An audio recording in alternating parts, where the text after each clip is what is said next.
Hi everyone, my name is Nadeep Bhatnagar and welcome you all in this channel. तो देखो, आज की वीडियो में हम सीखने वाले हैं क्लास 7th का हिस्ट्री का chapter 18th century political formations. और ये जो चैप्टर है मैंने आपके सामने हिंदी में खोल रखा है और मेरे सामने ये इंग्लिश में खुला हुआ है। और अभी फ़िलहाल हम बात करें 2024 की।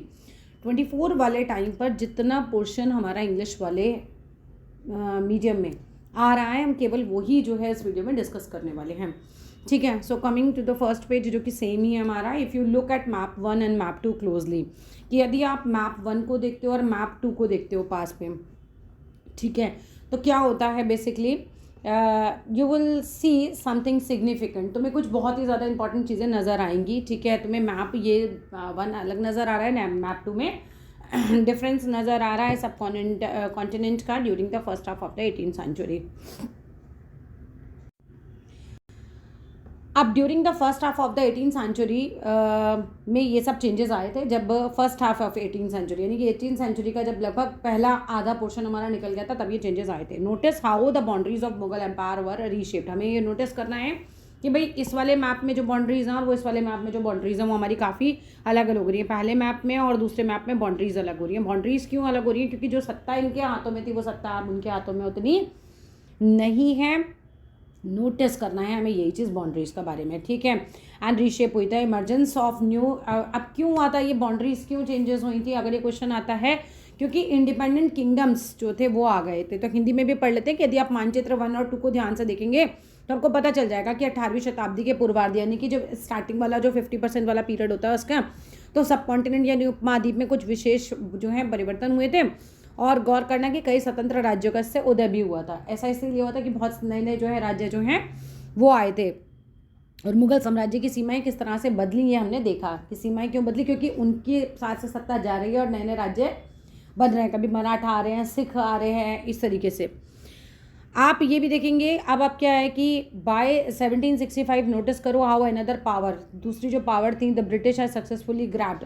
ब्रिटिश ने जो है वो ग्रैब कर ली थी, मतलब ब्रिटिश भी आ गए अब और पावर जो है ब्रिटिश के हाथ में भी आ गई थी। आप यह भी देखेंगे कि 1765 तक एक अन्य शक्ति यानी कि ब्रिटिश सत्ता ने पूर्वी भारत के हिस्से में, यानी कि पूर्वी भारत यानी दिस साइड, ठीक है, तो पूरब की तरफ भी जो है वो पूरा अपना अधिकार वो कर रहे थे। ये मानचित्र जो आपको दिखाया हुआ है यानी कि जो मैप, ये हमें दर्शाता है कि 18वीं शताब्दी एक ऐसी अवधि थी जब भारत में राजनीतिक परिस्थितियां अपेक्षाकृत एक छोटे से समयांतराल में बड़ी तेजी से अचानक ही बदल गई। हमने देखा कि बाय 1765 हमने नोटिस किया कि हाउ अनदर पावर जो कि ब्रिटिश थे वो सक्सेसफुली उन्होंने ग्रैब किया major chunks of the territory को। मैंने बहुत सारी टेरिटरी उन्होंने ग्रैब कर ली थी ईस्टर्न इंडिया की। व्हाट दीज मैप्स टेल्स, आज के मैप हमें क्या बताते हैं कि जो पॉलिटिकल कंडीशंस थी हमारी 18th सेंचुरी की, इंडिया में बहुत ज़्यादा चेंजेस आए थे और ड्रामेटिकली, बहुत ही रिलेटिवली अगर हम देखें इतने शॉर्ट पीरियड ऑफ टाइम में इतने सारे बदलाव आ गए। मुगलों के हाथ से सत्ता जा रही है, सब लोग विरोध में खड़े हो रहे हैं, उधर से ब्रिटिश भी आ गए, तो पावर धीरे धीरे इनके हाथ से गायब हो रही है। अब इन दिस चैप्टर हम इस चैप्टर में क्या पढ़ने वाले हैं, we will read about the emergence of new political groups. हम देखेंगे किस तरीके से नए नए पॉलिटिकल ग्रुप्स जो हैं वो आ रहे हैं सब कॉन्टिनेंट में during the first half of the 18th century. ठीक है, first half of the 18th century में अब क्या होता है, हम कब से कब तक का पढ़ रहे हैं? रफली हम पढ़ेंगे 1707 में, जबकि औरंगजेब मरा था। तो पहला क्वेश्चन यहीं से बन गया कि भाई एक तो ये क्वेश्चन आ सकता है कि भाई ये मैप जो है वो इतने अलग अलग क्यों हैं? तो पावर जो है वो दूसरों के हाथ में जा रही थी, मैप इसलिए अलग अलग हैं। उधर से ब्रिटिश भी आ गए थे, ड्रामेटिकली सब कुछ चेंज हो रहा था। दूसरा क्वेश्चन बनता है यहाँ से कि भाई औरंगजेब की मृत्यु कब हुई थी? वो हुई थी 1707 में। और कब तक हम पढ़ रहे हैं? Third battle of Panipat. तो थर्ड बैटल ऑफ पानीपत कब हुई थी ये भी क्वेश्चन बन सकता है। तो वही थी 1761 में। आई होप इन पेजेस से जो क्वेश्चन बन रहे हैं वो हमें समझ आ गए हैं। अब आता है the crisis of the empire and later Mughals. अब बहुत ज़्यादा ना परेशानियाँ आई मुगल साम्राज्य और परवर्ती मुगलों के लिए संकट की स्थिति, मतलब मुगलों के लिए हो गई थी क्राइसिस वाली स्थिति। अब मुगल के लिए क्राइसिस वाली स्थिति क्यों हुई थी ये क्वेश्चन है हमारा, लॉन्ग क्वेश्चन। ठीक है, अब इन चैप्टर 4 यू सॉ, तुमने देखा था चैप्टर 4 में the Mughal empire reach the height of it success, की जो मुगल एम्पायर था वो सफलता की बिल्कुल अपनी ऊंचाई पर पहुंच गया था, अपनी हाइट्स पर पहुंच गया था, मतलब बड़े सफल हो गए थे, बड़े बड़े राजा ये बन गए थे। पर क्या हुआ, हाइट ऑफ सक्सेस पहुंच गए थे ना, started facing a variety of crisis towards the closing years of the 17th century. अब कब इनका ये क्वेश्चन भी आ सकता है कि कब हुआ ये, जब इनकी सक्सेस खत्म हुई और इनके क्राइसिस यानी इनके संकट जो थे वो शुरू हुए थे। तो वो हुआ था क्लोजिंग ईयर्स में, जब 17वीं शताब्दी हमारी खत्म हो रही थी, क्लोजिंग ईयर्स चल रहे थे, तब धीरे धीरे इनकी लाइफ में प्रॉब्लम्स आनी शुरू हो गई थी। And these were caused by a number of factors. और यही क्वेश्चन हमारे यहाँ से निकल कर आएगा कि प्रॉब्लम बताओ क्या हुई थी, क्यों ये जो है परेशानी में आ गए थे, इनके सामने इतने बड़े बड़े संकट क्यों खड़े हो गए थे। ठीक है, आओ आगे। Aurangzeb has depleted the military and financial resources. तो पहला पॉइंट आपका ये बनेगा कि औरंगजेब जो था उसने जो था क्या हुआ था, उसकी दक्कन में लड़ाई चल रही थी, बेसिकली ये हो रहा था। अब दक्कन में जब लड़ाई चल रही है, एक जगह आपके इंटरनल वॉर्स चल रहे हैं, तो आपकी मिलिट्री भी वहाँ पर लगी पड़ी है और आपका फाइनेंशियल रिसोर्सेज मतलब पैसा भी जाता ही है, चाहे आप हथियार लाने के लिए करो, मिलिट्री को खाना खिलाना है, मिलिट्री को सैलरी देनी है, और XYZ बहुत सारे खर्चे होते हैं जब एक युद्ध चलता है तो। और युद्ध में पैसा बर्बाद भी बहुत होता है। तो औरंगजेब का यहाँ पर डिप्लीट हो रही थी उसकी मिलिट्री, उसके फाइनेंशियल रिसोर्सेज, क्योंकि एक बहुत लंबी फाइट चल रही थी दक्कन में। क्लियर है पहला पॉइंट। नेक्स्ट पॉइंट पे आ जाओ। पॉइंट नंबर 2 बनेगा कि अंडर द सक्सेसर्स, अब under his successors the efficiency of imperial administration broke down. Second point बनता है कि जो इसके बाद औरंगजेब के बेटे, उसके पोते, उसके परपोते, ये सब लोग आ रहे थे, तो हुआ क्या, इनका जो साम्राज्य के प्रशासन की कार्यकुशलता है, मतलब इंपीरियल एडमिनिस्ट्रेशन एफिशिएंसी जो थी उनकी, आपकी एफिशिएंसी क्या है, मतलब आप में कितनी काबिलियत है बेसिकली, तो उनकी जो इंपीरियल एडमिनिस्ट्रेशन संभालने की जो एफिशिएंसी थी वो ब्रोक डाउन हो गई, मतलब वो नहीं संभाल पाए, उनसे नहीं संभाला जा रहा था इतना सब कुछ। नेक्स्ट पॉइंट बनाइए, it became increasingly difficult for the later Mughals emperor to keep a check on the powerful mansabdars. Next point ये बनता है, मतलब मैं यहाँ पॉइंट मार्क कर दे रही हूँ आपकी बुक में जो मेरे सामने खुली हुई है, कि भाई पहला पॉइंट तो बन गया ये वाला, दूसरा पॉइंट हमारा बन जाता है ये वाला कि भाई सक्सेसर्स इतने सक्सेसफुल नहीं थे, बढ़िया नहीं थे, और तीसरा पॉइंट बनेगा कि बहुत ज़्यादा डिफिकल्ट हो रहा था मुगल एम्परर्स के लिए कि वो चेक कर पाएँ पावरफुल मनसबदार्स को। अब इतनी बड़ी टेरिटरी फैला पड़ा, भारत से भी बड़ा इलाका, अभी तो भारत बहुत छोटा हो गया, तब तो बहुत ही सब कॉन्टिनेंट पर मुगल शासन चल रहा था, उतनी जगह तो वो कैसे देखे, वो तो दिल्ली में बैठे हुए हैं भाई, नहीं देख पा रहे थे, वो चेक नहीं कर पा रहे थे अपने मनसबदार्स को। फिर क्या होता है, नॉबल्स अपॉइंटेड एज गवर्नर्स। अब जिन नॉबल्स को उन्होंने, नॉबल कौन होते थे, जैसे उनके रिश्तेदार हो गए या कोई भी हाई फाई पीपल हो गए उस समय के, उनको नॉबल्स बोला जाता था, रईस लोग हो गए, तो noble appointed as governors. Nobles को इन्होंने गवर्नर की तरह अपॉइंट किया, गवर्नर्स को सूबेदार बोला जाता था उस समय, ये वर्ड भी याद होना चाहिए। ऑफन कंट्रोल करते थे ऑफिस ऑफ रेवेन्यूज़ को, रेवेन्यू ऑफिस को ये कंट्रोल करते थे, और मिलिट्री एडमिनिस्ट्रेशन, रेवेन्यू ऑफिस को दीवानी कहा जाता था और मिलिट्री एडमिनिस्ट्रेशन को फौजदारी कहा जाता था, तो ये इन चीज़ों को भी कंट्रोल करते थे।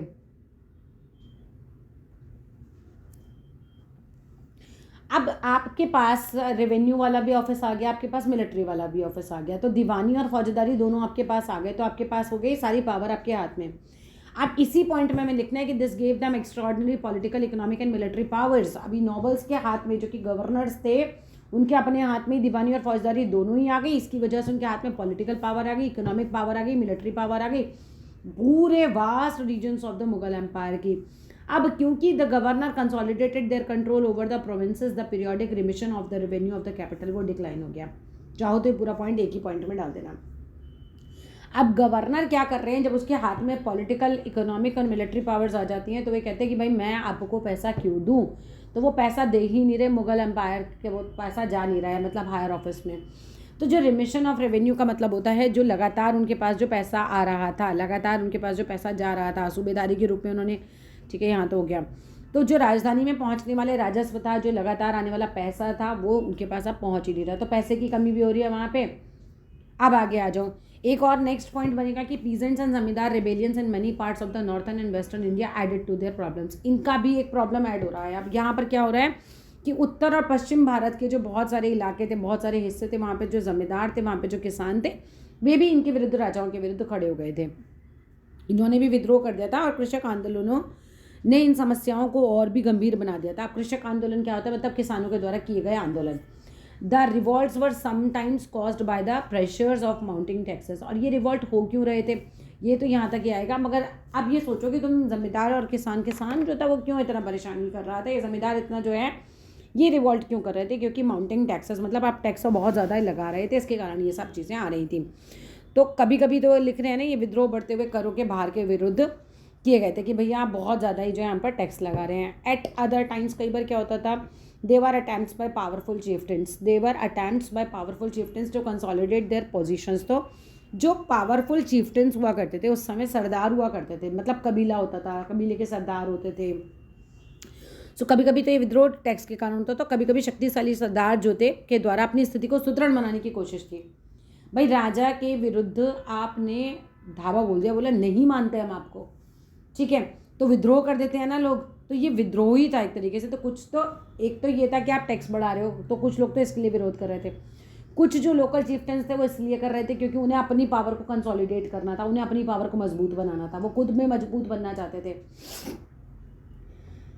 Mughal authorities had been challenged by rebellious groups in the past as well. ऐसा नहीं था कि मुगल अथॉरिटीज़ को आज ही जो है वो इतना सारे चैलेंजेस देखने पड़ रहे थे, नहीं भैया, पास्ट में भी उनको बहुत ज़्यादा चैलेंजेस देखने पड़े थे। But these groups were now able to seize the economic resources, तब नहीं कर पा रहे थे, लेकिन आज ये जो ग्रुप्स थे ये इतने पावरफुल हो गए थे कि ये सीज कर पा रहे थे, ठीक है, आर्थिक संसाधनों को। एक तरीके से जितने भी जो पैसे वाले संसाधन थे ना, उनको ये जो है कंट्रोल कर रहे थे। परंतु अब इन समूहों ने क्षेत्र के आर्थिक संसाधनों का प्रयोग अपनी स्थितियों को मजबूत बनाने के लिए कर लिया। बेसिकली ये हुआ, ये जो ग्रुप्स थे जो अब इनके विरोध में खड़े हो रहे थे, सीज कर रहे थे इकोनॉमिक रिसोर्सेज को, जहाँ पे राजा को पैसा मिलता, उन रिसोर्सेज पे कब्जा कर रहे हैं अब ये लोग। रीज़न के टू कंसोलिडेट देयर पोजीशन, क्योंकि इन्हें अपनी पोजीशन को मजबूत अब बनाना है। The Mughals empire after Aurangzeb was unable to arrest the gradual shifting of political and economic authority. अब जो क्या हुआ, जिस तरह से धीरे धीरे राजनीतिक और आर्थिक सत्ता प्रांतीय सूबेदारों, आर्थिक सरदारों के अन्य समूह के हाथ में आ रही थी। अब हमने ये देखा कि जितने भी मुगल है ना, उनके हाथ से पावर किसके हाथ में जा रही है, पॉलिटिकल और इकोनॉमिक अथॉरिटीज़ जो जा रही हैं। प्रोविंशियल गवर्नर्स जो थे, हमने बताया था नॉबल्स रखे थे, नॉबल्स को हम गवर्नर बोलते थे, तो वहाँ के जो उस प्रांत के गवर्नर के हाथ में जा रही है, फिर लोकल चीफ्टेंस के हाथ में जा रही है। दो लोगों के हाथ में पावर शिफ्ट हो रही थी, सो वो कर ही नहीं पा रहे थे, कंट्रोल ही नहीं कर पा रहे थे। औरंगजेब के उत्तराधिकारी इस बदलाव को रोक नहीं सके। हमने अभी तक क्या पढ़ा, वापस से एक बार देख लो, अच्छे से समझ लो। हमने ये पढ़ा था इसमें, क्योंकि ये क्वेश्चन आएगा ही आएगा आपका। हमने ये पढ़ा जो मेन आएगा यहाँ से क्वेश्चन, एक तो औरंगजेब कब मरा, 1707 में मरा। थर्ड बैटल ऑफ पानीपत हुई 1761 में। फिर आता है कि ये जो मुगल थे इनका कार्यकाल क्यों खत्म होता चला गया।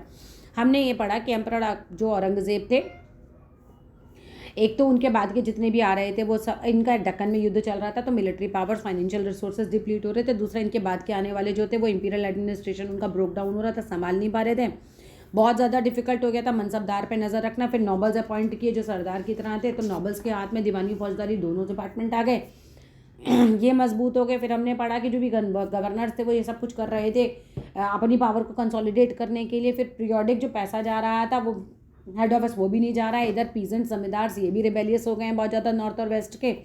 ये इसलिए रिबेलियस हो गए हैं क्योंकि इनको ऊपर टैक्स बहुत ज़्यादा लग रहा है। फिर हमने देखा कि जो लोकल चीफ्टेंस थे वो अपनी पोजीशन को मजबूत बनाने में लगे पड़े हैं। बिल्कुल मुगल अथॉरिटीज़ जो हैं इन ग्रुप्स के ऊपर, मतलब मुगल अथॉरिटीज़ के ऊपर ऐसा पहले भी हो रहा था, लोग विद्रोह करते थे, लेकिन अब की बार तो उन्होंने सारा क्या किया, इकोनॉमिक रिसोर्सेज को ही जो है पूरा अपनी पोजीशंस को ही कंसोलिडेट करने में सारा खर्चा करने लग गए और राजा को पास कुछ पैसा नहीं पहुंचता था। तो जो मुगल एम्परर थे औरंगजेब के बाद के, वो इस जो ग्रेजुअल शिफ्टिंग हो रही थी कि पॉलिटिकल और इकोनॉमिक अथॉरिटी जो थी वो इनके हाथ से निकलकर प्रोविंशियल गवर्नर्स के हाथ में जा रही है, लोकल चिफ्टन्स के हाथ में जा रही है, वो इसको कंट्रोल नहीं कर पा रहे थे।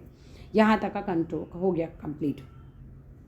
अरे 4 वेस्टर्न एम्प्टी कॉफर्स, मतलब फसल तो बहुत अच्छी उग रही है लेकिन राजा के खजाने खाली हैं, तिजोरियाँ बिल्कुल खाली हैं। The following is a contemporary writers account. उस समय के एक राइटर ने लिखा था ये सब कुछ of the financial bankruptcy of the empire, कि फाइनेंशियली वो बिल्कुल बैंक करप्ट हो रहा है पूरा एम्पायर। The great lords are helpers and improvised. Basically जितने भी बड़े बड़े जमींदार हैं वो कैसे हो रहे हैं, निसहाय हो रहे हैं, मतलब एक तरीके से हेल्पलेस हो रहे हैं और इम्पावरिश्ड हो रहे हैं, मतलब गरीब हो रहे हैं, निर्धन हो रहे हैं। ठीक है, अब ऐसा क्यों हो रहा है? ग्रेट लॉर्ड्स, मतलब यहाँ पर ग्रेट लॉर्ड्स का मतलब है बड़े जमींदार, बड़े बड़े जमींदार बिल्कुल हेल्पलेस हो रहे हैं, इम्पावरिश्ड, निर्धन हो रहे हैं। और देयर पीजेंट्स रेज 2 क्रॉप्स। उनके जो पीजेंट्स हैं, उनके जो किसान हैं, वो वर्ष में कितनी फसलें उगा रहे हैं भाई? किसान उगा रहे हैं 2 क्रॉप्स एक ईयर में। But their lords see nothing. मगर जो उनके लॉर्ड्स हैं बेसिकली, लेकिन उन्हें दोनों में से कुछ नहीं मिलता। किनको? बड़े बड़े ज़मींदारों को। ठीक है, उनको कुछ नहीं मिलता। And their agents on the spot are virtual prisoners बन गए हैं। एजेंट्स किसके? जो ज़मींदारों के एजेंट्स होते हैं, जो टैक्स वसूलने जा रहे थे, वो तो बिल्कुल आप किसानों के हाथ की कठपुतली सी बन गए। द पीजेंट्स एंड लाइक, जैसे कि peasant kept in his creditors house until he can pay his डेप्ट। बेसिकली होता ही है कि किसान जो है वो जब तक अपना कर्जा चुका नहीं देता, वो ज़मींदार के हाथ की कठपुतली रहता था। उल्टा हो रहा है, ज़मींदार के आदमी अब इनके हाथ की कठपुतली बन रहे हैं। So complete is the collapse of all order and administration. सारा का सारा ऑर्डर एडमिनिस्ट्रेशन जो था वो सब कुछ संपूर्ण व्यवस्था ही बिल्कुल प्रशासन की एकदम चकनाचूर हो गई, सब कुछ गड़बड़ हो गया। Administration that thought the peasant reefs a harvest of gold. अब ऐसा लग रहा था उस समय, हम ये कह सकते हैं कि संपूर्ण व्यवस्था का प्रशासन एकदम चकनाचूर हो गया। यद्यपि हम बोल सकते हैं कि किसान अपनी फसल के जरिए मानो सोना बटोरता हो, यानी कि फसल उसकी बहुत अच्छी हो रही है, लेकिन उसके मालिक जो थे उसको एक तिनका का टुकड़ा भी नहीं मिलता था। मालिक कौन? ये जो ग्रेट लॉर्ड्स जिनकी बात हम करें, बड़े बड़े जमींदार। अब अगर जमींदारों के पास पैसा ही नहीं होगा तो हाउ कैन ही पे द सोल्जर्स? वो अपने सैनिकों को कैसा पे करेंगे? Who should go before him when he goes out, ठीक है। और मतलब जो सोल्जर्स होते हैं वो उसके आगे चलते हैं, है ना, जब युद्ध होता है तो। और पीछे कौन चलता है? हॉर्समैन चलते हैं। तो ना पीछे जो हॉर्समैन चलते हैं उनको देने के लिए पैसा होगा, ना आगे जो सैनिक चलते हैं उनको देने के लिए पैसा होगा। पैसा आ रहा है, फसल हो रही है, लेकिन वो ग्रेट लॉर्ड्स को नहीं मिल रहा है। अब इसी बीच एक और कहानी आ जाती है कि इतनी प्रॉब्लम्स तो चली रही थी in the midst of the economic and political crisis. अभी इतना राजनीतिक, जो आर्थिक और राजनीतिक, इकोनॉमिक मतलब आर्थिक होता है पैसे से रिलेटेड, पॉलिटिकल मतलब राजनीति से रिलेटेड, इतने ही संकट चल रहे थे। The ruler of Iran Nadir Shah आ जाता है और सैक्ड एंड प्लंडर्ड। सैक्ड का मतलब होता है उसने आक्रमण किया। अपनी किताबों पे लिख लो, सैक्ड का मतलब होता है आक्रमण करना। अब इसने किया आक्रमण, और जब कोई आक्रमण करता है तो सीधी सी बात है आपका होता है बहुत ज़्यादा नुकसान। तो इसने सैक किया एंड प्लंडर्ड मतलब इसने खूब लूटपाट मचाई थी दिल्ली के अंदर 1739 में। और ये बहुत ही इंपॉर्टेंट क्वेश्चन हो जाता है, ठीक है, ये आएगा ही आएगा। नादिर शाह ने कब अटैक किया था दिल्ली पर? 1739 में। And took away immense amount of wealth. और बहुत भाई आक्रमण करने आया था तो आपसे मिलने जुलने तो आया नहीं था, तो उसने क्या किया, बहुत ज़्यादा यहाँ का पैसा लूट लिया। And this invasion was followed by a series of plundering raids. अब ऐसा नहीं कि इसी ने आके करा। नादिर शाह के आक्रमण के बाद तो ये समझ लो अफगान शासक अहमद शाह अब्दाली ने आक्रमणों का तांता लगा दिया। मतलब अब्दाली बार बार यहाँ आता रहा। पहले कौन आया? नादिर शाह आया, बाद में अब्दाली आया। लेकिन अब्दाली के बाद मतलब अब्दाली तो समझ लो कि सीरीज ऑफ प्लंडरिंग रेड्स किया उसने, मतलब बहुत बार बार बार बार बार वो आता रहा और यहाँ पे लूटता रहा Abdali. Who invaded north India? North India मतलब नॉर्थ वाली साइड जो भी, इसने 5 बार नॉर्थ इंडिया में आक्रमण किए थे 1748 से 1761। और मोस्ट इंपॉर्टेंट पैराग्राफ है, यहाँ से क्वेश्चन 100% आएगा। अब यहाँ पर एक बहुत बढ़िया तुम्हें पैराग्राफ बताया कि नादिर शाह ने उस ज़माने में कितना लूटा। नादिर शाह अटैक्स दिल्ली, उसने दिल्ली पर अटैक किया। The devastation of Delhi after Nadir Shah invasion was described by contemporary observers. उस समय के जो ऑब्जर्वर्स थे, जो ऑब्जर्व करते थे कि भाई क्या हो रहा है, तो कंटेम्प्रेरी मतलब होता है उस समय के जो ऑब्जर्वर थे दिल्ली के, उन्होंने लिखा था किसके बारे में? द डेवेस्टेशन, जितनी बर्बादी हुई थी। डेवेस्टेशन का मतलब क्या होता है बच्चों? बिल्कुल बर्बाद हो गया था, विध्वंस हो गया था दिल्ली नादिर शाह के इन्वेशन के बाद। Was described by contemporary observers. One describes the wealth looted from the Mughal treasury as follows. एक वृत्तांत आपको यहाँ दे रखा है, आपको यहाँ समझा रखा है कि भाई क्या क्या लूटा गया था। 60 lakhs ऑफ रुपीज़, 60 लाख रुपए लूटे गए थे। 60 लाख रुपए इस ज़माने के लिए, उस ज़माने के सोच के देखो कितने बड़ा अमाउंट हो गया। एंड 1000 गोल्ड कॉइन्स, कुछ हज़ार सोने के सिक्के चुराए गए थे। नियरली 1 करोड़ वेल्थ की गोल्ड वेयर, यानी जो गोल्ड का सामान है वो 1 करोड़ वेल्थ का लूटा गया था। नियरली 50 करोड़ वेल्थ की जो है ज्वेलरी लूटी गई थी। And most of them unrivalled in the world. मतलब इसका आप ये समझ लो कि कुछ तो इतने थे कि बेशकीमती थे और दुनिया में इनका कोई भी मुकाबला नहीं का था। अनराइवल्ड, राइवल कौन होता है? जिससे आप मुकाबला कर सके। अनराइवल्ड जिसका कोई मुकाबला नहीं हो, जिसका कोई मुकाबला नहीं था। And above included the peacock throne. और इसके अलावा क्या वो लूट के ले गया था? पीकॉक थ्रोन भी वो लूट के ले गया था। Another account. और दूसरी चीज़ आपको बता रखी है, एक और आपको चीज़ बता रखी है कि उस समय क्या चल रहा था। इन्वेशन का इम्पैक्ट, मतलब 2 तरीके से इम्पैक्ट आप दे सकते हो। नादिर शाह का क्या क्या इम्पैक्ट हुआ? एक तो इतना सारा उसने पैसा लूटा, और दूसरा इम्पैक्ट क्या हुआ? Who has been masters were now the dire straits. मतलब जो कभी मास्टर हुआ करते थे अब वो क्या हो गए हैं बेचारे? दर्दनाक हालत में आ गए हैं। उनकी हालत हो गई है दर्दनाक। And those who had been revered couldn't even get water to quench their thirst। और इसके अलावा जिन्हें अभी बहुत ज़्यादा ही आदर इज्जत मिलती थी, ठीक है, आदर और इज्जत मिलती थी। अभी उनको पीने के लिए पानी भी नहीं मिल रहा है ना, कभी तो सब उनके आगे पीछे लगे पड़े हैं। The recluses were pulled out of their corners, लोगों को उनके कॉर्नर्स से निकाल लिया गया था, लोगों को कोनों से खींचकर बाहर निकाला गया था। बेसिकली क्या है, जब लूटपाट मचाते हैं तो लोगों को घर घर से निकाल लेते हैं, सब उनका पैसा लूट लेते हैं। And the wealthy words turn into beggars, जो अमीर थे वो बिल्कुल भिखारी बन गए थे। कहानी चल रही थी ये। Those who once set the style in clothes, कभी कभी जो लोग क्लोथ्स बड़े स्टाइल से पहना करते थे उस ज़माने में, नाउ वेंट नेकेड, एकदम नंगे हो चुके हैं, अब उनके पास पहनने को कपड़ा नहीं है। And those who owned property were now homeless, और जिनके पास उस समय प्रॉपर्टी थी वो अब होमलेस हो गए। The new city Shahjahanabad was turn into rubble, एक नया शहर बसाया गया था शाहजहानाबाद, और आज वो क्या बन गया, एक ढेर बन गया है। किस चीज़ का? रबल बन गया है, मतलब क्या बन गया है? मलबे का ढेर। अब आप आए हैं, आपने घर तोड़े हैं, तो वहाँ पर क्या होगा, मिट्टी कंकड़ यही चीज़ों का ढेर लगेगा, तो रबल एकदम बन गया है वो।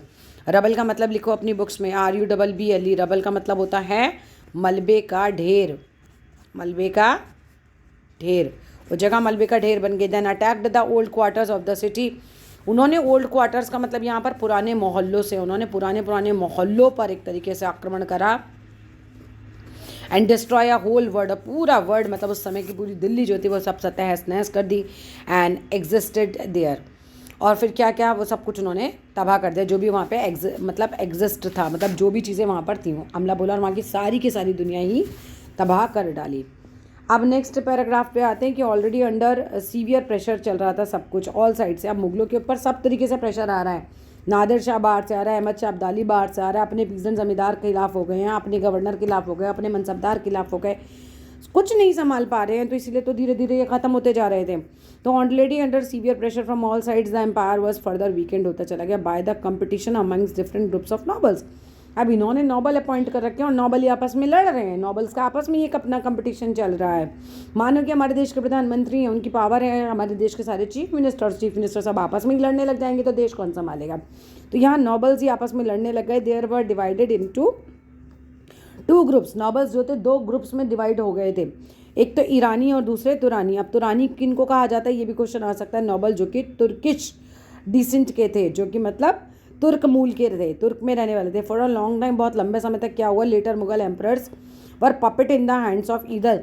अब जो बाद वाले मुगल एम्परर थे ना, तो या तो वो ईरानियों के हाथों की कठपुतली थे या तुरानियों के जो नोबल्स थे उनके ही हाथों की कठपुतली बनने लगे। वो कुछ नहीं कहते थे इनके डिसीजंस को, फिर वन और दी अदर के जो हैं वो हाथ के पपेट बन गए थे। अब हालत ये हुई कि द वर्स्ट पॉसिबल ह्यूमिलेशन, सबसे ज़्यादा ह्यूमिलेशन मतलब क्या होता है, अपमानजनक बात, लिखो इसको, humiliation.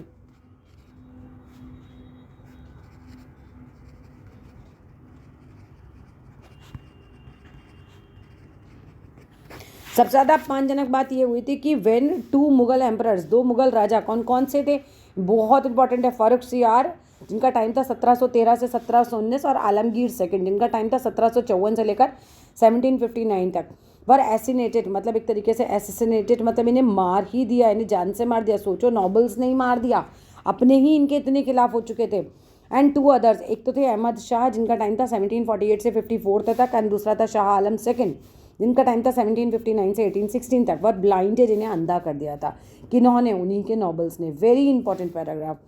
When the decline in the authority of the Mughal emperors, नहीं, with the decline, अब क्या हुआ, ये सब हो गया, अब इनका जो था ये बिल्कुल डिक्लाइन होता चला जा रहा था, इनकी हत्या हो गई और ये सब हमारा चल रहा है। अब with the decline of authority of Mughal emperors, the governors of large provinces, subedars and great zamindar consolidated their authority in different parts of the sub continent such as Awadh, Bengal and Hyderabad. हो क्या रहा है, मुगल की पावर हो रही है डिक्लाइन, ठीक है, और किसकी पावर बढ़ रही है, गवर्नर्स जो थे लार्ज प्रोविंसेस के, बड़े बड़े प्रांतों के, जैसे स्टेट होते हैं आज पहले प्रांत होते थे, सूबेदारों की और ग्रेट जमींदारों की, इनकी पावर बढ़ रही है, तो कंसोलिडेट कर रहे हैं, अपनी पावर को बढ़ा रहे हैं, अपनी अथॉरिटी बढ़ा रहे हैं। कौन कौन सी जगहों में बहुत बड़ी भी दिखाई है आपको, अवध में, बंगाल में और हैदराबाद में। अब अवध, बंगाल और हैदराबाद के बाद नए राज्यों का उदय, ये आपका कहीं नहीं। अब आप आ जाओ नए वाले सिलेबस के हिसाब से, ठीक है। अब आ जाते हैं सीधा राजपूतों पर, ये सब तुम्हारा कुछ भी नहीं है, नया सिलेबस में बहुत सारा चीज़ें काट दी गई हैं, ठीक है।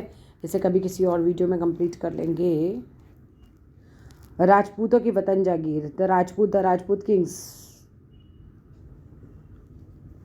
ठीक है, यहीं पर ही है। Many Rajput kings particularly those belonging to Amber and Jodhpur had served under the Mughals with distinction. बहुत सारे राजपूत घराने, विशेष रूप से अगर हम अंबर जगह की बात करें और जोधपुर जगह की बात करें, वहाँ के जो राजघराने थे मुगलों की जो व्यवस्था थी उसमें विशिष्टता के साथ वो सेवारत रहे थे, मतलब बेसिकली इनके अंडर में ये काम करते रहे थे।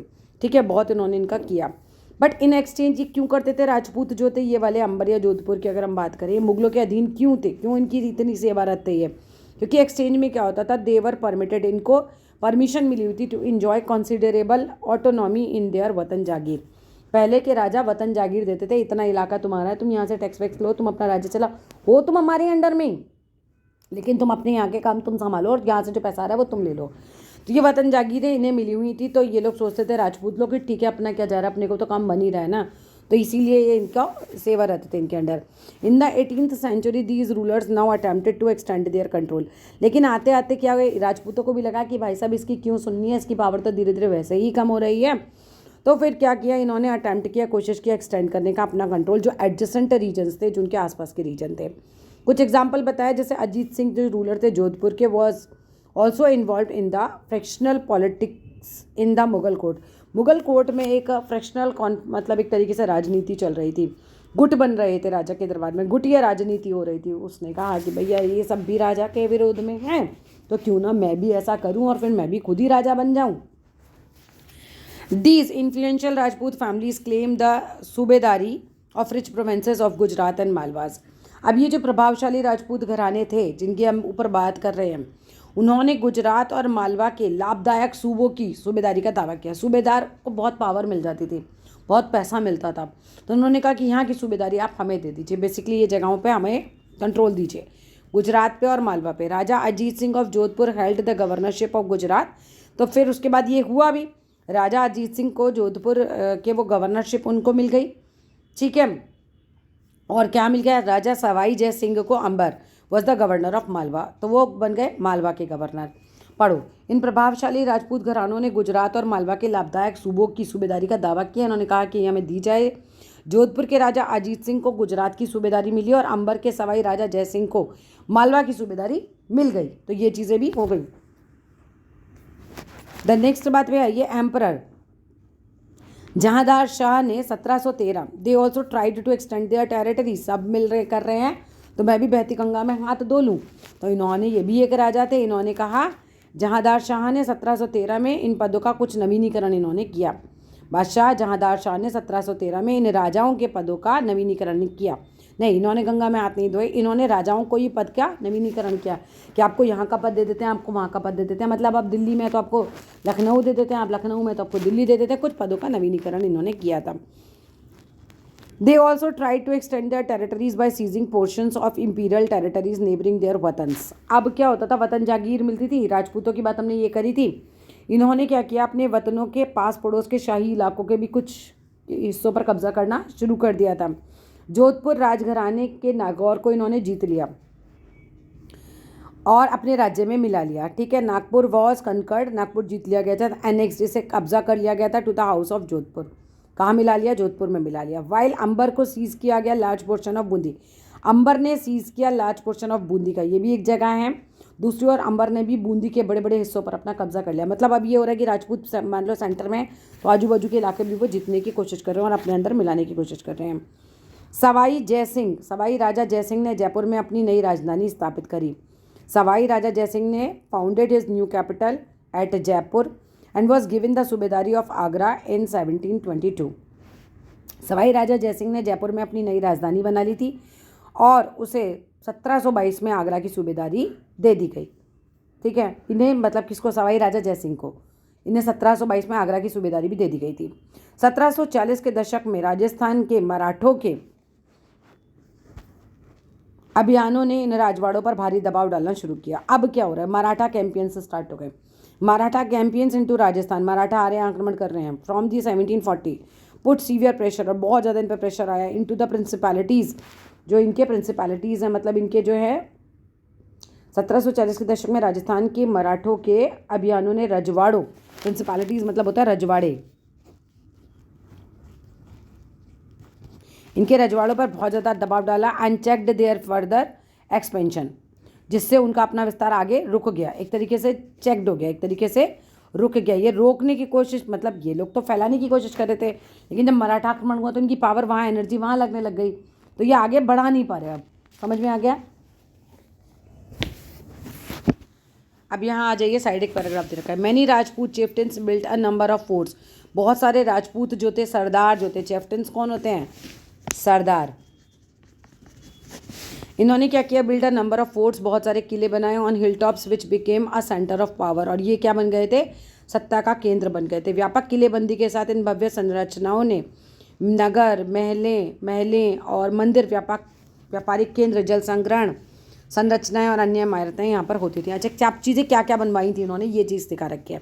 बहुत सारे राजपूत सरदार थे, इन्होंने बहुत नंबर ऑफ फोर्ट्स, किले बनवाए थे हिल टॉप्स पर, ऊपर पहाड़ियों पर, which became the centre of power, जो इनकी सेंटर ऑफ पावर बन गए थे कि यहाँ है हमारी सारी पावर है। तो मतलब क्या क्या चीज़ें वहाँ पे थी? विद एक्सटेंसिव फोर्टिफिकेशन, एक बहुत अच्छे से एक्सटेंसिव मतलब होता है भव्य, बहुत बड़े बड़े इन्होंने यहाँ पर किले बना लिए थे। एंड देयर मैजेस्टिक स्ट्रक्चर्स, जो इनके बिल्कुल मैजेस्टिक स्ट्रक्चर हुआ करते थे, बहुत ही बड़ी बड़ी भव्य जो स्ट्रक्चर्स बनाते थे। हाउसेस, अर्बन सेंटर्स, पैलेसेस यहाँ बनते थे यहाँ पर, टेम्पल्स बनाते थे, ट्रेडिंग सेंटर्स इन्होंने बना दिए, यहाँ व्यापार के केंद्र, वाटर हार्वेस्टिंग स्ट्रक्चर्स इन्होंने बनाए जहाँ पानी रिजर्व होता होगा, एंड अदर बिल्डिंग्स इन्होंने बनाई। चित्तौड़गढ़, ठीक है, चित्तौड़गढ़ किले में तालाब, कुएं, बावली आदि जल निकाय भी थे। ये जगह है हमारी चित्तौड़गढ़।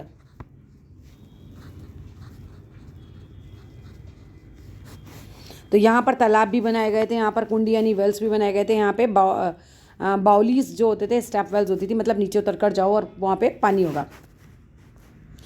जयपुर के राजा Jai Singh of Jaipur, a description of Raja Jai Singh in a Persian account of 1732। हमें यहाँ पे एक बहुत बड़ा डिस्क्रिप्शन दिखा रखा है एक 1732 के एक फ़ारसी वृत्तांत में, मतलब फ़ारसी में भाषा में छपा हुआ होगा, वहाँ से लिया गया। राजा जयसिंह का कुछ वर्णन यहाँ पर दिया गया है।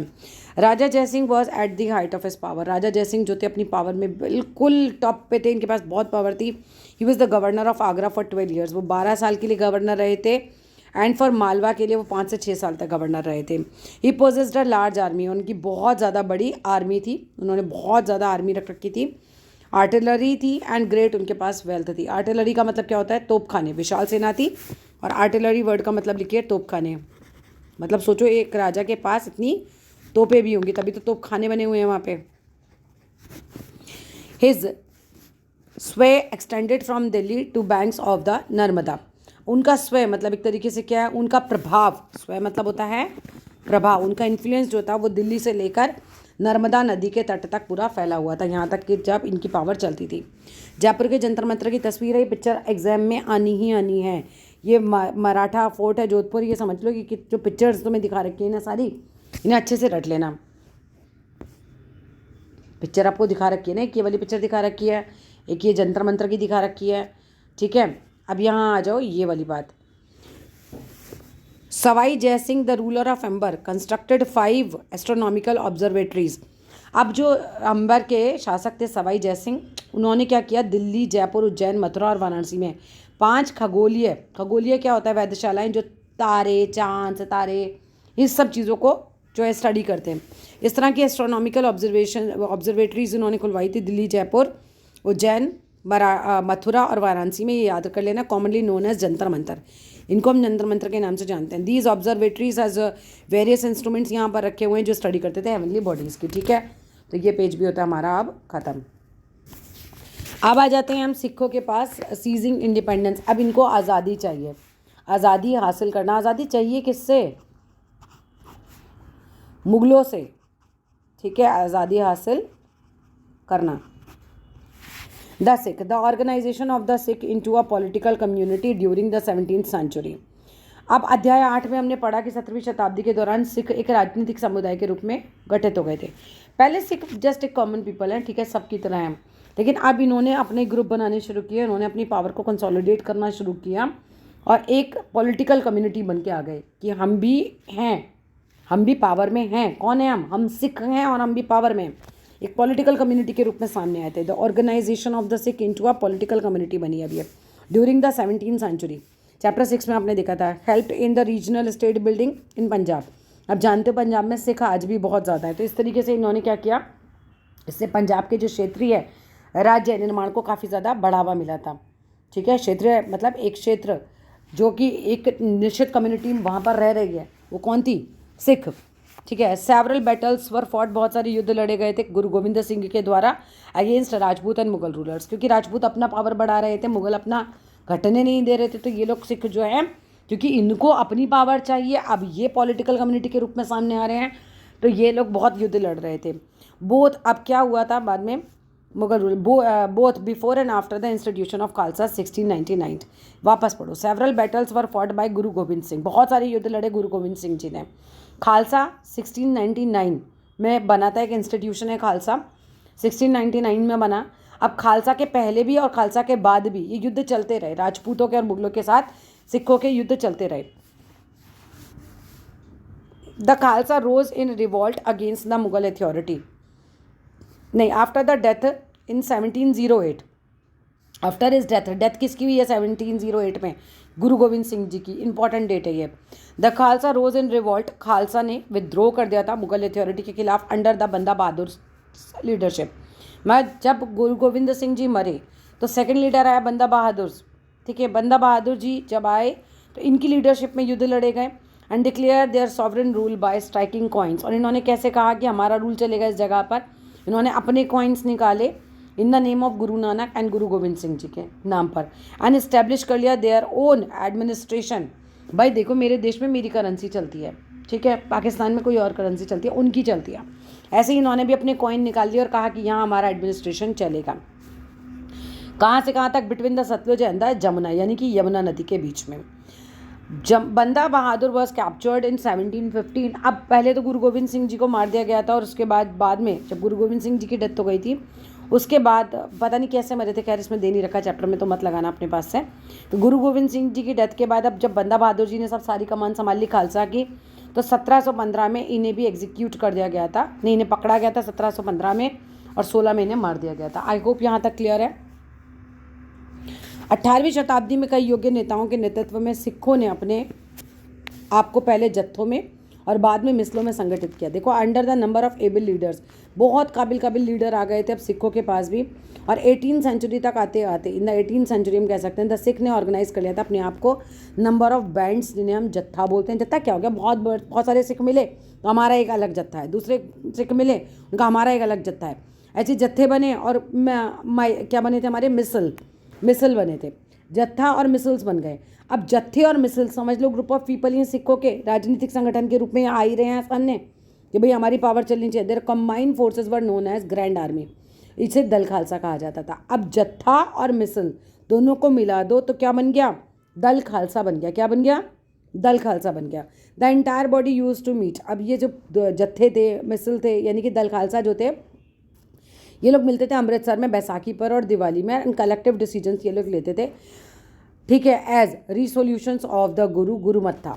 अब यहाँ पर सुनो, 18वीं शताब्दी में कई योग्य नेताओं के नेतृत्व में सिखों ने अपने आप को पहले जत्थों में और बाद में मिसलों में संगठित कर लिया था। इन जत्थों और मिसलों की संयुक्त सेनाएं दल खालसा कहलाती थी। तो ये लोग आ रहे हैं सामने, जत्थे और मिसल मिलकर आ रहे हैं, तो ये क्या है, दल खालसा। ये इन दिनों दल खालसा बैसाखी और दिवाली के अवसर पर अमृतसर में मिलते थे। इनकी बैठकों में वो सामूहिक निर्णय लेते थे, और उन निर्णयों को, जिन्हें गुरुमत्ता यानी कि गुरु के प्रस्ताव कहा जाता था, कि ठीक है गुरु का प्रस्ताव क्या है, यानी कि हमने क्या निर्णय लिया है, क्या डिसीजन हमने लिया है। ठीक है, सिखों ने राखी व्यवस्था स्थापित करी थी, और बहुत इंपॉर्टेंट ये क्वेश्चन बन जाता है, राखी व्यवस्था किसने स्थापित करी थी। System called rakhi was introduce हुआ था, ऑफरिंग प्रोटेक्शन। आज भाई बहन को प्रोटेक्ट करता है, लेकिन ये प्रोटेक्शन की व्यवस्था आई थी सिखों से। इन्होंने किसानों से ये व्यवस्था बनाई थी। उन्होंने कहा किसानों, हम आपको प्रोटेक्ट करेंगे, लेकिन आप हमें अपना 20% दीजिएगा। जैसे भाई बहन में ही होता है कि भाई बहन को प्रोटेक्ट करता है, तो किसानों से कहते थे अपनी फसल का हमें 20% दे दीजिए प्रोड्यूस का, और हम आपकी रक्षा करेंगे। गुरु Gobind Singh has inspired the Khalsa, गुरु गोविंद सिंह जी ने खालसा को बहुत ज़्यादा प्रेरित किया था, इंस्पायर किया था, विद द बिलीव, एक विश्वास के साथ, that destiny was to rule. Guru Gobind Singh ji ने कहा खालसा के जरिए कि भाई राज करेगा खालसा, और ये लोग मिला के क्या थे, दल खालसा ही कहलाते थे, यानी कि सिखों के राज करने पर ये गुरु गोविंद सिंह जी बात करते थे। मुगलों और राजपूतों की अथॉरिटी को ये स्वीकार करने को तैयार नहीं थे। गुरु गोविंद सिंह जी ने कहा कि भाई राज करेगा Khalsa. Their well knit organisation, बहुत अच्छे से इन्होंने एक ऑर्गेनाइजेशन बना ली थी, बिल्कुल सुनियोजित थी, वेल नेट थी, आपस में लोग अच्छे से थे। Organisation enabled them to put a successful resistance, और ये पूरा सक्सेसफुली पूरा विरोध करते थे, रेसिस्टेंस करते थे मुगल गवर्नर्स को। फर्स्ट सबसे पहले इन्होंने मुगल गवर्नर का रेसिस्टेंस किया, एंड देन अहमद शाह अब्दाली का, who had seized the rich province of Punjab, जिसने कब्जे में कर लिया था पंजाब का एक बहुत बड़ा इलाका, एंड द सरकार of Sirhind from the Mughals. पूरा पढ़ो। गुरु गोविंद सिंह जी ने खालसा को प्रेरित किया था और शासन उनके भाग्य में है, ऐसा राज्य को खालसा को बोला था कि भाई खालसा राज करेगा। क्यों करे मुगल और क्यों करे राजपूत? अपने सुनियोजित संगठन, एक बहुत वेल निट इनकी ऑर्गेनाइजेशन थी। उन्होंने सबसे पहले मुगल सूबेदारों के खिलाफ और फिर अहमद शाह अब्दाली के खिलाफ अपना विरोध प्रकट किया था।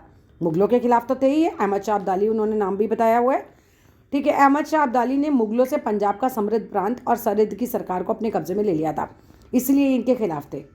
अहमद शाह अब्दाली ने मुगलों से मुगल लोगों से पंजाब का एक बहुत ही समृद्ध प्रांत था। समृद्ध क्या होता है? यहाँ पर बहुत खेती अच्छी होती होगी, पैसा रहता होगा ज़मीन से, और सरहिंद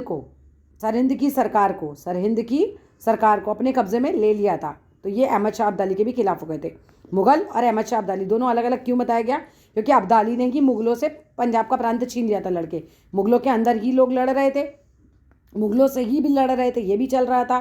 तो अब्दाली ने जब इनसे पंजाब का एक बहुत बड़ा प्रांत और सरहिंद ले लिया था, तो जो सिख लड़ रहे थे वो मुगलों से भी लड़ रहे थे, उनके भी खिलाफ थे, और अहमद शाह अब्दाली के भी खिलाफ थे। क्लियर है यहाँ तक? अब आ जाओ next. The Khalsa declared their sovereign rule. Sovereign rule क्या होता है? कि हमारा अपना रूल चलेगा यहाँ पर। By striking their own coin, इन्होंने अपने ओन कॉइन निकाले थे 1765 में। Very important again, significantly chapter ही बहुत इंपॉर्टेंट है। महत्वपूर्ण बात यह है कि the coin bore the same inscription, coin पर सेम ही इंस्क्रिप्शन थी, सेम ही चीज़ें छपी हुई थी, as the one on the orders issued, जो कि ऑर्डर इशू होते थे बाय द खालसा के द्वारा इन द टाइम ऑफ बंदा बहादुर। जो बंदा बहादुर जी के समय में खालसा के आदेश में पाए गए थे ना, खालसा ने बंदा बहादुर जी के टाइम पर जो आदेश पास किया होगा वही कॉइन पर छापा था इन्होंने। The Sikh territories in the late 18th century extended from the Indus to Jammu. जो सिखों की टेरिटरी थी 18वीं शताब्दी के अंतिम भाग में, अगर हम बात करें, आते आते हम यहाँ तक पहुँच गए। सिख इलाके सिंधु से यमुना तक फैले हुए थे। सिंधु से यमुना तक, कहाँ से कहाँ तक सिख फैले हुए थे तुम्हें पता होना चाहिए। But they were divided under different rulers, मतलब रूलर्स यहाँ पे अलग अलग चल रहे थे, मगर सिख यहाँ तक आ गए थे। वन ऑफ देम महाराजा रणजीत सिंह थे, सिख थे। रीयूनाइटेड दिस ग्रुप, उन्होंने क्या किया?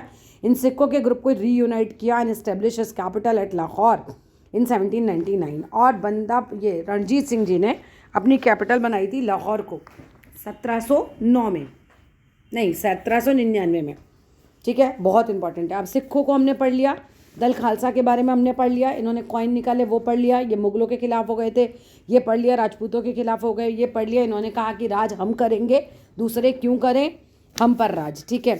इसके बाद आ जाते हैं हम महाराजा रणजीत सिंह जी होते, इन्होंने कई ग्रुप बन गए थे क्योंकि इन्होंने सबको जोड़ने का प्रयास किया था और अपनी कैपिटल बना ली थी 1799 में लाहौर में। इसके बाद आ जाते हैं हम मराठाओं के ऊपर। The Maratha kingdom was another powerful regional kingdom. Regional क्यों? क्योंकि मराठा एक रीजन, एक जगह को बिलोंग करते थे, ठीक है, कि यहाँ पर मराठा लोग रहते हैं, ठीक है। जैसे राजस्थानी लोग रहते हैं, गुजरात में गुजराती, ऐसे ही मराठा भी एक रीजनल किंगडम था। To arise out of a sustained opposition to Mughal rule. अब ये उत्पन्न हुए थे, अराउज आउट होता है मतलब उत्पन्न हुए थे, और सस्टेन्ड मतलब लगातार ये क्या कर रहे थे? अपोजिशन कर रहे थे, किसका? अगेन मुगलों का। पूरे चैप्टर में पढ़ रहे हैं मुगल कैसे खत्म हो रहे हैं, ठीक है। शिवाजी 1627 से लेकर 1680 तक कार्व्ड आउट इन्होंने किया था। एक कार्व्ड आउट करने का मतलब ये होता है बेसिकली स्थापना इन्होंने करी थी। आउट अ स्टेबल किंगडम, एक पूरा राज्य बनाया था with the support of powerful warrior families. और किन पावरफुल वॉरियर फैमिलीज़ की इनको मदद मिली थी? वो मिली थी देशमुखों की। देशमुख फैमिली कौन थी? बहुत वॉरियर फैमिलीज़ थी। वॉरियर कौन होता है? जो योद्धा होता है। योद्धाओं के परिवार था और योद्धाओं के परिवारों का इनको बहुत ज़्यादा सपोर्ट मिल गया था शिवाजी को, और उन्हीं की मदद से इन्होंने एक समझ लो एक तरीके से कार्व्ड आउट कर लिया था suitable kingdom with the support of powerful warrior families, Deshmukh, ठीक है। Groups of highly mobile peasants. अब यहाँ पर शिवाजी को और किसकी मदद मिली थी? गतिशील पीजेंट्स। पेस्ट्रोलिस्ट कौन होते हैं? मतलब ऐसे गतिशील कृषक, पशुचारक जो पशुओं को चराने के लिए इधर उधर घूमते रहते हैं, ऐसे किसान भी समझ लो, कृषक भी तो बोला इन्होंने यहाँ पर। पीजेंट पेस्टोरलिस्ट मतलब कुनबी बोलते थे इनको, कुनबीज, इनको याद कर लेना word to word. Provided the backbone of the Maratha army. अब इन सब ने क्या किया, मराठा आर्मी को एक बैकबोन दी। वापस से पढ़ो, मराठा किंगडम एक अनदर पावरफुल रीजनल किंगडम था जो कि लगातार अपोजिशन कर रहा था मुगलों की। शिवाजी जो थे उन्होंने एक बहुत ही सुटेबल किंगडम बनाया था, सपोर्ट से पावरफुल वॉरियर फैमिलीज, जो कि पावरफुल वॉरियर फैमिलीज थी देशमुखों की। बहुत सारे जो ग्रुप्स थे हाईली मोबाइल पीजेंट पेस्टोरलिस्ट के, उन्होंने प्रोवाइड कर दी थी बैकबोन मराठा आर्मी को, मतलब ये सब मराठा आर्मी में आके शामिल हो गए थे।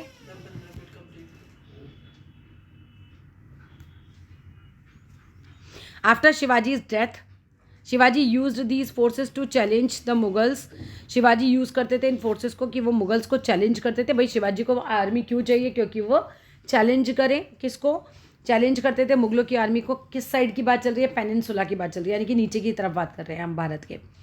आफ्टर शिवाजी इज डेथ, एक बार फिर शिवाजी की जब डेथ हो जाती है उसके बाद effective power in Maratha state was wielded by a family of. अच्छा, अब शिवाजी की डेथ हुई तो पावर किसके हाथों में रहने लगी, एक फैमिली थी चित्पावन ब्राह्मण्स की, उनके हाथों में चली गई। हु सर्व्ड शिवाजी सक्सेसर, जिन्होंने शिवाजी के जो आगे वाले सक्सेसर थे पेशवाज बन के उनको सर्व किया था। शिवाजी की मृत्यु के पश्चात मराठा राज्य में प्रभावी शक्ति जो थी, मराठा राज्य है ये, उनके हाथ की जो प्रभावी शक्ति थी वो चित्पावन ब्राह्मणों के एक परिवार के हाथ में आ गई थी। ठीक है, जो शिवाजी के उत्तराधिकारियों के शासनकाल में पेशवा प्रधानमंत्री के रूप में अपनी सेवाएं देते थे। शिवाजी के उत्तराधिकारी, मान लो मैं शिवाजी, मेरे बेटे के टाइम पर जो पेशवा प्रधानमंत्री बनते थे वो कौन थे, चित्पावन ब्राह्मण थे। वो हमें सेवाएं देते थे, शिवाजी की फैमिली को वो सेवाएं देते थे प्रधानमंत्री बनकर, उनके पेशवा बनकर। Poona became the capital of Maratha kingdom, Poona जो था मराठा किंगडम का कैपिटल बन गया था। अभी साइड पॉइंट पढ़ना है हमें।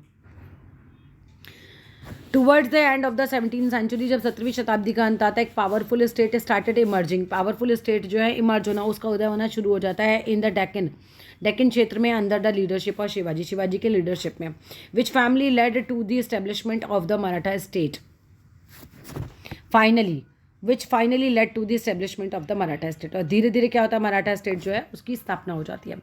17वीं सदी के अंत तक अगर हम बात करें, दक्कन में शिवाजी के नेतृत्व में, दक्कन वाली जगह पर, याद कर लो दक्कन नीचे की तरफ ही है, ठीक है, डेक्कन स्टार जो हम बोलते हैं प्लेट्यूज जहाँ पर है। 17वीं सदी के अंत में दक्कन में शिवाजी के नेतृत्व में एक शक्तिशाली राज्य का उदय होता है और जिससे अंततः मराठा राज्य की स्थापना वहाँ पर हो जाती है। शिवाजी का जन्म कहाँ हुआ था, बहुत इंपॉर्टेंट क्वेश्चन है। शिवाजी का जन्म हुआ था हमारा यहाँ पर, जो Shivaji was born to Shahji and Jijabai at Shivneri. यहीं से पढ़ लेते हैं फटाफट। शिवाजी का जन्म 1630 में शाहजी और जीजाबाई से हुआ था, मतलब जीजाबाई उनकी माता जी थी, शाहजी पिताजी थे, उनके माता और अभिभावक कौन होता है, गार्जियन होता है, दादा कोंड देव के मार्ग निर्देशन में, यानी कि मार्ग निर्देशन में समझ लो कि मतलब वो उनको समझाते थे, जो भी उनको सिखाते थे। शिवाजी ने कम उम्र पर विजय पथ पर वो निकल पड़े थे, यानी कि वो एक्सपेंशन करने लग गए थे अपना आगे। जावली पर कब्जे ने उन्हें मवाला पठारों का अविवादित मुखिया बना दिया। मतलब अविवादित मुखिया क्या होता है, देखो जावली को इन्होंने कब्जे में ले लिया, कोई जावली कोई जगह होगी इन्होंने उसे कब्जे में ले लिया, तो मवाला के जो पठार जगहें थी वहाँ के लोग इनको कहने लगे इनके कब्जे में हैं तो हमारे सरदार ये बन के, तो उनको मुखिया बना दिया, जिसने उनके क्षेत्र विस्तार का पथ जब प्रशस्त कर दिया, कि मतलब धीरे धीरे वो अपने क्षेत्र को विस्तार करने लग गए। ठीक है, और क्या हुआ, बीजापुर और मुगलों के खिलाफ उनके कारनामों ने, बीजापुर और मुगलों के खिलाफ जो वो कारनामे वो कर रहे थे, उन्हें विख्यात व्यक्तित्व बना दिया। मतलब अगर आप कुछ बहुत ज़्यादा कर रहे हो तो आप लोगों के बीच में फेमस हो ही जाओगे, तो ऐसा ही ये हो रहा था। ठीक है, तो Bijapur and the Mughals made him leading figure, मतलब एक तरीके से लीडर बन के सबके सामने आए थे। और he often resorted to guerrilla wars against his opponents. वो कौन सी वॉर करते थे, गोरिल्ला वॉर। गोरिल्ला वॉर बहुत खतरनाक वॉर होती है, बिल्कुल छिप के करते हैं हमला, पता ही नहीं चलता सामने वाले को मारे कहाँ पर, जैसे वो सीधे सीधे मार रहा होगा राइट में या लेफ्ट में, कहीं ऊपर नीचे कहीं से कूद काद के मार देते हैं। ठीक है, तो वे प्राय अपने विरोधियों के खिलाफ प्राय गोरिल्ला युद्ध का अलावा प्रयोग करते थे। चौथ और सरदेशमुखी, मोस्ट इंपॉर्टेंट है कि चौथ और सरदेशमुखी क्या था, ये आता है क्वेश्चन।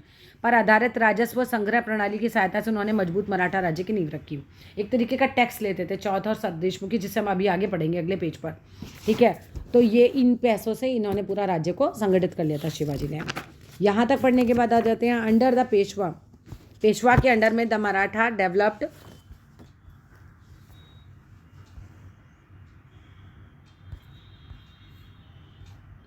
पेशवाओं की देखरेख में मराठाओं ने एक अत्यंत सफल सैन्य संगठन का विकास कर लिया। पेशवास की देखरेख चल रही है, पेशवा जो है इनको गाइड कर रहे हैं एक तरीके से मंत्री के तौर पर। जो मराठा थे उन्होंने डेवलप कर लिया था बहुत ही सक्सेसफुली मिलिट्री ऑर्गेनाइजेशन को, एंड देयर सक्सेस ले इन बाईपासिंग द फोर्टिफाइड एरियाज। अब इनकी सक्सेस किस में थी, बेसिकली क्या करते थे, सफलता का रहस्य क्या था इनकी, कि वो मुगलों के किलाबंद इलाकों से टक्कर ही नहीं लेते थे।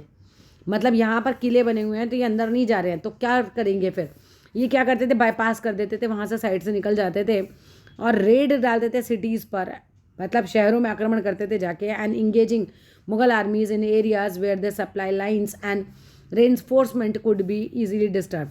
अब ये उन जगहों पर जाके क्या करते थे, देखो यहाँ से वापस पढ़ो, किलाबंदी से तो टकराते नहीं थे, इन्हें पता था इतना इनके बस की नहीं है, तो उनके पास से चुपचाप निकल जाते थे शहरों में और कस्बों पर ये हमला कर देते थे और मुगल सेना से ऐसे मैदानी इलाकों में मुठभेड़ लेते थे, मैदानी इलाकों में जहाँ पर मतलब उनका रीइंफोर्स सप्लाई लाइन है, जैसे मान लो इनके लिए खाना पीना सब आ रहा है, तुम वहीं रोक दो, अगर खाना पीना आगे के लोगों को खाने पीने को नहीं मिलेगा, इनकी आर्मी को इस तरह की सप्लाई लाइन्स हैं, रीइंफोर्समेंट हैं, जो इनकी चीज़ें आ रही होती थी वो इजीली डिस्टर्ब कर लेते थे।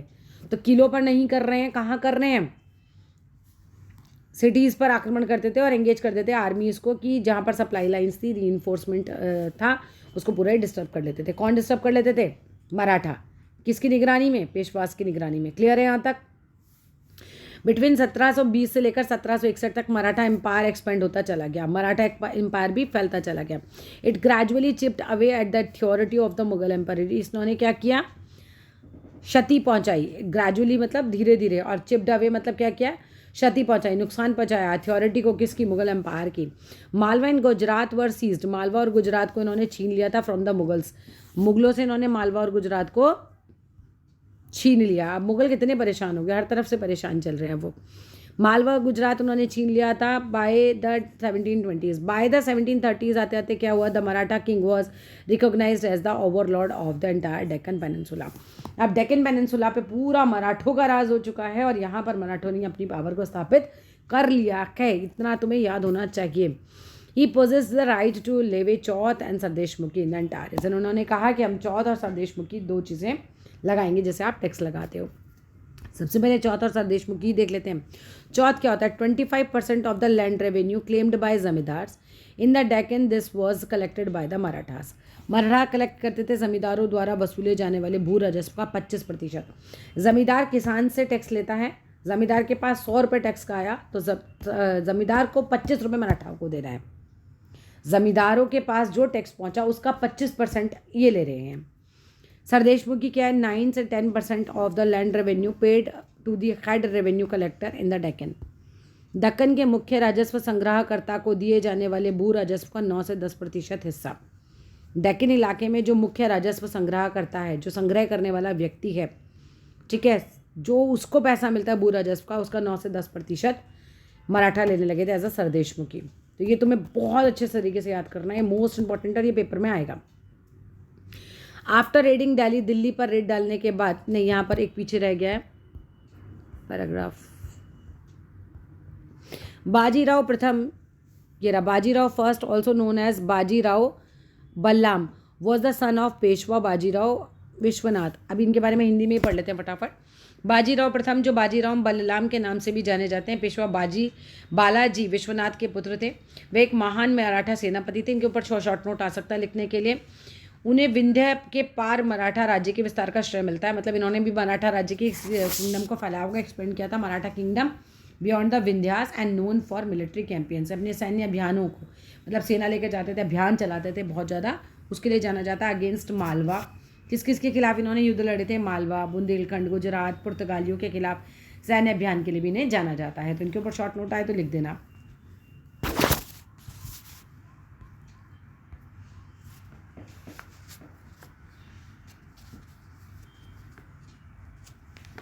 After rating Delhi in 1735 the frontiers of Maratha domination expand rapidly. अब धावा बोल दिया इन्होंने दिल्ली पर 1737 में, अब ये यहाँ तक भी पहुँच गए। तो जो फ्रंटियर्स थी, जो सीमाएं थी मराठा की, डोमिनेटेड एक्सपेंडेड रैपिडली, लगातार आगे बढ़ती जा रही हैं। अभी तो डेक्कन इलाके में ही थे, अब आगे बढ़ते चले जा रहे हैं। Into Rajasthan and then Punjab in the north, in फिर Bengal and Orissa and east and Karnataka and Tamil Nadu, Telugu countries in south, ये सब जगह ये छाने लग गए हैं, आक्रमण कर रहे हैं, जा रहे हैं। They were not formally included in the Maratha empire. अब फॉर्मली तो नहीं वो मराठा एम्पायर में ले सके, but were made to pay tribute as the way of accepting Maratha sovereignty. इन्होंने कहा चलो ठीक है, हम आपको डायरेक्टली अपने में नहीं मिला रहे हैं, लेकिन फिर भी आप हमें ट्रिब्यूट में, होता था ना गिफ्ट दो, अनाज दो या कुछ भी दो, तो उन्होंने कहा कि हमारी सॉवरेनिटी आप मानिए कि हम आपसे सुपीरियर हैं, और जो है बेसिकली आप जो हमें ट्रिब्यूट दीजिए। तो इतने सारे इलाकों तक ये फैलते चले गए, पहले डेक्कन तक थे, फिर ये इतने सारे इलाकों तक इनकी पावर फैल रही है। Expansion brought enormous resources. Expansion जो लेकर आया वो बहुत सारी रिसोर्सेज भी इनके हाथ में आ गई, जो कि एक्सपेंड करोगे तो वहाँ की नदियाँ, वहाँ का पानी, वहाँ के खेत, वहाँ की रिसोर्सेज भी आपके हाथ में आ जाते हैं। But it came as at a price, लेकिन इसकी भी इन्हें कीमत चुकानी पड़ी। ठीक है, आपने अपना फैलाव किया, लेकिन आपको इसकी क्या कीमत चुकानी पड़ी। These military campaigns also made other rulers hostile towards Marathas. अब जो जिन जगहों पर दूसरों के रूलर जहाँ पर हैं, वहाँ जाके आक्रमण करोगे, उनकी ज़मीनें हथियाओगे, तो बाकी तो तुम्हारे हॉस्टाइल तुम्हारे खिलाफ हो जाएंगे, मराठाओं के खिलाफ होंगे नहीं होंगे। मराठा अगर पंजाब में जाएंगे तो जो पंजाब में रह रहा है वो तो खिलाफ होगा ना। तो इसी तरीके से हॉस्टाइल भी हो गए थे, और एज द रिजल्ट ये हुआ कि they were not inclined to support the Marathas. मराठाओं को सपोर्ट इन्होंने नहीं किया था। कब? During the third battle of Panipat में, जो कि लड़ा गया था 1761 में। Very important point. अलॉन्ग साथ साथ क्या हुआ, एंडलेस मिलिट्री कैंपियंस चले। The Marathas developed an effective administrative system as well. मराठाओं ने एक बहुत ही इफेक्टिव एडमिनिस्ट्रेटिव सिस्टम भी चलाया। Once conquest had been completed, अगर एक बार जीत हो जाती थी तो Maratha rule was secure, Maratha rule वहाँ सिक्योर हो जाता था, तो revenue demands were gradually introduce. मान लो कि मराठाओं ने इस जगह पर, कोई भी एक जगह है और वहाँ पर उन्होंने जीत ली वो जगह, तो वहाँ से फिर वो टैक्स लेते थे। जीत के करना क्या उन्हें, तो वहाँ से वो क्या करते थे, डिमांड करते थे रेवेन्यू की। Taking local conditions into account, मतलब ध्यान में रखते थे लोकल कंडीशंस कहती हैं। और एग्रीकल्चर वाज एनकरेज, वहाँ पे एग्रीकल्चर को इनकरेज किया गया और ट्रेड को रिवाइव्ड किया गया, कि दोबारा से व्यापार वहाँ से स्टार्ट किया गया। दिस अलाउड मराठा चिफ्टिन सरदारों को ये चीज़ अलाउ हुई, like Scindia of Gwalior, Gaikwad of Baroda and Bhonsle of Nagpur, the resource to raise powerful armies. अब कृषि को प्रोत्साहित तो उन्होंने किया ही, व्यापार को पुनर्जीवित भी किया। ऐसे सिंधिया, गायकवाड़ और भोसले जैसे मराठा सरदारों की शक्तिशाली सेनाएं खड़ी करने के लिए संसाधन उन्हें मिल गए। संसाधन कैसे मिले, उन्होंने टैक्स की डिमांड करी, ट्रेड वापस चलाया, कृषि कराई, तो पैसा आया। तो इन सबको सरदार थे, ये सारे के सारे मराठा सरदार थे। अब इसके बाद देखो 1720 के दशक में मालवा ने मराठा अभियानों ने उन क्षेत्रों में स्थित शहरों के विकास व समृद्धि को कोई हानि नहीं पहुंचाई। आ जाओ यहीं पर ही। Maratha campaigns into Malwa in 1720 did not challenge the growth of prosperity, मतलब उन्हें कॉमन पीपल से दिक्कत नहीं थी, तो ग्रोथ ऑफ प्रोस्पेरिटी को of the cities in the region कोई नुकसान उन्होंने नहीं पहुंचाया। Ujjain expanded under Scindias patronage, patronage का मतलब होता है संरक्षण। सिंधियाज के पैट्रोनेज में उज्जैन एक्सपेंड हुआ, एंड इंदौर हुआ किसके संरक्षण में, होलकार्स के संरक्षण में। दीज सिटीज़ वर लार्ज, ये बहुत बड़े बड़े शहर थे, एंड बहुत प्रॉस्पेरस थे, बहुत पैसा था यहाँ पर। And functioned as important commercial and cultural centres, बहुत इंपॉर्टेंट ये कमर्शियल और कल्चरल सेंटर्स बन गई थी जगहें। न्यू ट्रेड रूट्स जो थे यहाँ पर बने थे विद इन द एरियाज़ में, और कंट्रोल करते थे बाय मराठाज इन्हें। द सिल्क प्रोड्यूस जो होती थी, इंदा, चंदेरी सिल्क बहुत फेमस है, इस रीजन में होती थी। अब ये पूना तक फैल गई थी, मतलब पूना तक ये बिक रही थी। Now the Maratha capital, Poona थी मराठा की कैपिटल, बेसिकली याद कर लो, पूना थी मराठा की कैपिटल। फिर इसके बाद Burhanpur, which had earlier principal participated in trade between Agra and Surat, now वो क्या कर रहा था, एक्सपेंड कर रहा था अपनी जगहों को, हिंडरलैंड्स को, अपनी सीमाओं को, to include Poona and Nagpur in the south and Lucknow Allahabad in the east. बहुत ध्यान से ये चीज़ें समझो। ये शहर थे, ये शहर हर तरह से बड़े और समृद्धशाली हो रहे थे, बहुत महत्वपूर्ण जो थे वो वाणिज्यिक, मतलब हमारे कमर्शियल, और कल्चरल मतलब सांस्कृतिक केंद्र के रूप में बन रहे थे। मराठों द्वारा जो भी नियंत्रित इलाके थे वहाँ पे व्यापार के नए नए मार्ग खुल रहे थे। चंदेरी के क्षेत्र में उत्पादित रेशमी वस्त्रों और मराठों की राजधानी पुणे में नया बाजार मिल रहा था, मतलब एक तरीके से बहुत सिल्क उनकी बिक रही थी। आगरा और सूरत के बीच की दूरी पर ही ये व्यापार पहले संलग्न था, लेकिन अब जो है वो बाहर तक पहुंच गया था, दक्षिण में पुणे पे पहुंच गया, नागपुर में पहुंच गया, लखनऊ, इलाहाबाद, सब जगह सिल्क इनकी बिक रही है। We are on the last page now. The Jats like the other state, दूसरे स्टेटों की तरह ही the Jat consolidated their power during the late 17th and 18th century. भैया अब सिख लगे पड़े हैं, उधर राजपूत लगे पड़े हैं, तो जाट भी पीछे नहीं रहे, मराठा लगे पड़े हैं, तो इन्होंने भी अपनी पावर को मजबूत बनाने की बहुत कोशिश करी अंडर देयर लीडर चूड़ामन। और इनके लीडर कौन थे? चूड़ामन थे, इनका नाम याद कर लेना, चूड़ामन। दे acquired controlled over territory situated, जो थी वेस्ट ऑफ द सिटी में थी, जो वेस्ट की साइड थी दिल्ली के, उन शहरों पर इन्होंने अपना कंट्रोल करना शुरू किया था। And by 1680s they had begin dominating the region between two imperial cities. Delhi और आगरा के बीच के जो शहर थे वहाँ पे इनका शासन हुआ होगा।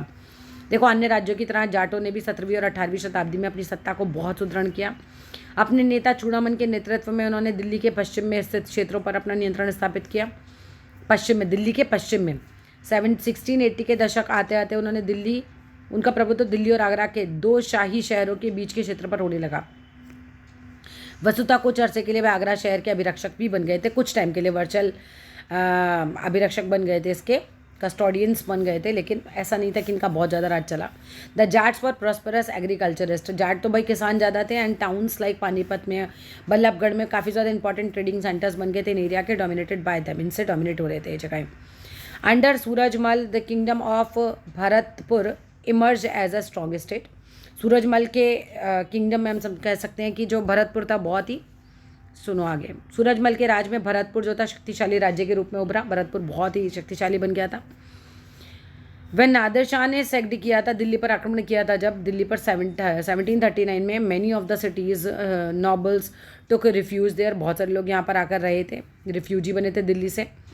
हिज सन जवाहिर शाह, उसके पास 30,000 ट्रूप्स थे ऑफ हिज ओन, अपनी 30,000 लोगों की सेनाएं थी। उसने हायर किया था नदर 20,000 मराठाओं को और 15,000 सिखों को, ट्रूप्स को फाइट करने के लिए मुगलों के खिलाफ। वाइल द भरतपुर फोर्ट बना हुआ था in a fairly traditional style से at Deeg the Jats built in elaborate garden palaces combining style seen in Ambargarh and Agra. Its buildings were modelled on architectural forms first associated with royalty under Shah Jahan. जहां भरतपुर का किला काफ़ी हद तक पारंपरिक शैली से बनाया गया था, वहीं दींग में जाटों ने अंबर और आगरा की शैलियों का समन्वय करते हुए एक विशाल बहुत बड़ा बागमहल इन्होंने भी बनवाया, जैसे कि भाई आगरा में बने ऐसे ही। शाही वास्तुकला के रूप में पहली बार शाहजहां के युग से जोड़ा गया था, और दिग की इमारतें उन्हीं रूपों में नमूनों पर बनाई गई थी जैसे शाहजहां वगैरह ने बनवाई थी। चलो, that's all in this video, thank you.